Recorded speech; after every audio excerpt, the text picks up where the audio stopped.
Bonjour et bienvenue, voici notre tour d'horizon économique, géopolitique et boursier. Nous sommes le vendredi 17 juin et pour comprendre comment tourne la planète finance, c'est sur la bourse au quotidien et nulle part ailleurs.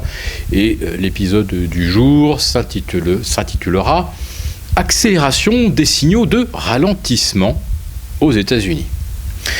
Oui, nous avons eu quelques stats hier, pas franchement négatives en réalité.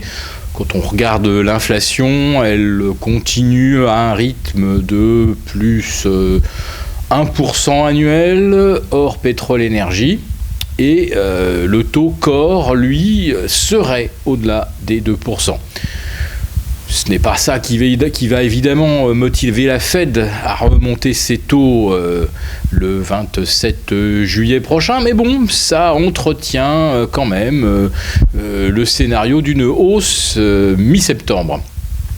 Le problème, c'est que par ailleurs, on a un ralentissement des commandes à l'industrie, et qui se traduit également par un ralentissement des commandes des entreprises américaines auprès de leurs sous-traitants asiatiques ou européens.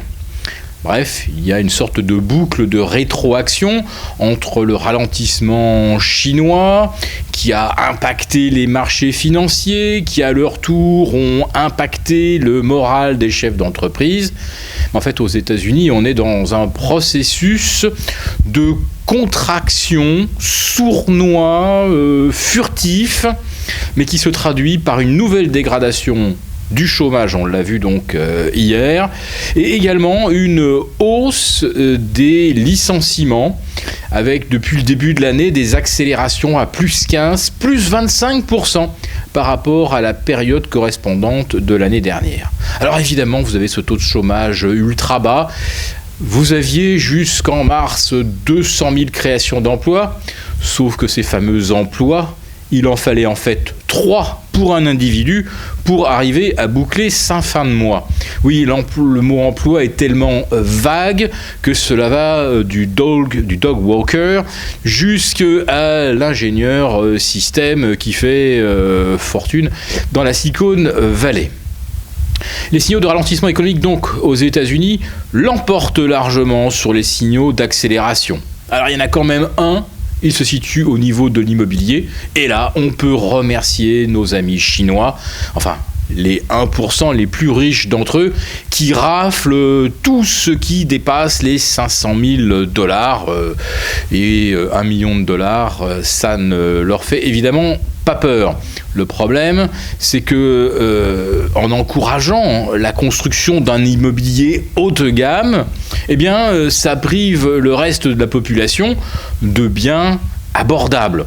En imaginant par exemple que les Chinois décident de ne pas résider aux États-Unis toute l'année. Je fais un clin d'œil naturellement. Ils achètent de l'immobilier uniquement pour délocaliser leur patrimoine.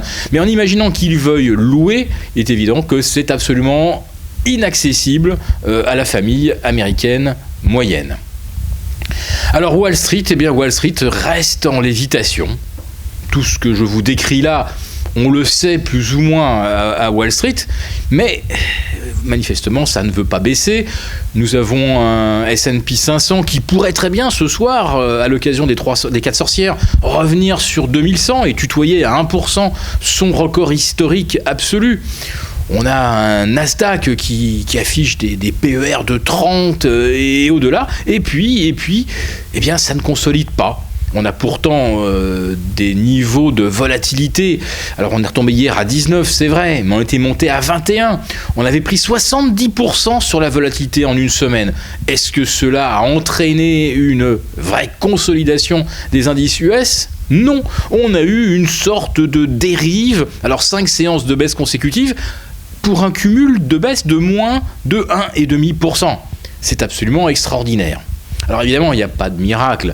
Si les indices US sont soutenus, c'est tout simplement parce que les gérants américains et les Sherpas sont venus dégager le cash nécessaire, aussi bien à Tokyo qu'en Europe.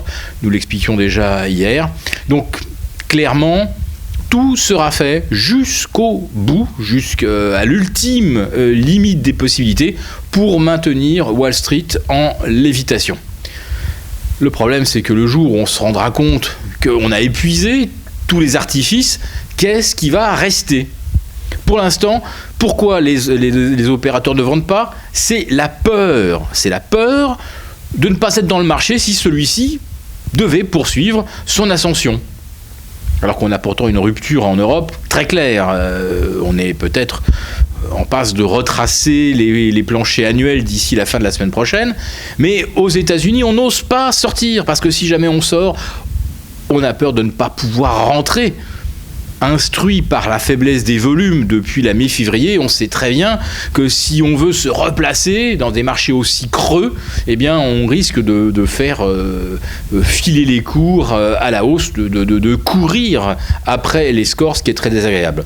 Le problème, c'est que si on doit courir vers les issues de secours, eh bien il n'y a pratiquement plus de place pour sortir. Alors, la Fed a finalement pas si mal communiqué que ça avant-hier, puisque les marchés n'ont pas véritablement consolidé. Elle n'a pas totalement perdu sa crédibilité, alors que pourtant, elle revoit à la baisse ses objectifs de croissance. Elle n'a plus aucun outil pour soutenir, ou alors si, un nouveau quantitative easing. C'est un peu la rumeur qui circule en ce moment. Si jamais Wall Street devait reperdre 10-15%, eh bien la Fed serait probablement incitée à remettre de l'argent dans le circuit. Alors qu'est-ce que ça veut dire ? Eh bien tout simplement que si on crée plus de dollars d'ici 6 mois, si on crée plus d'euros en cas de Brexit, quoique celui-ci maintenant semble un peu plus incertain, eh bien si on crée plus d'argent, il faudra évidemment s'intéresser à l'or qui va constituer d'ailleurs une des grandes thématiques de notre réunion, de notre rencontre avec les abonnés et les lecteurs de la bourse au quotidien ce soir. Porte-maillot.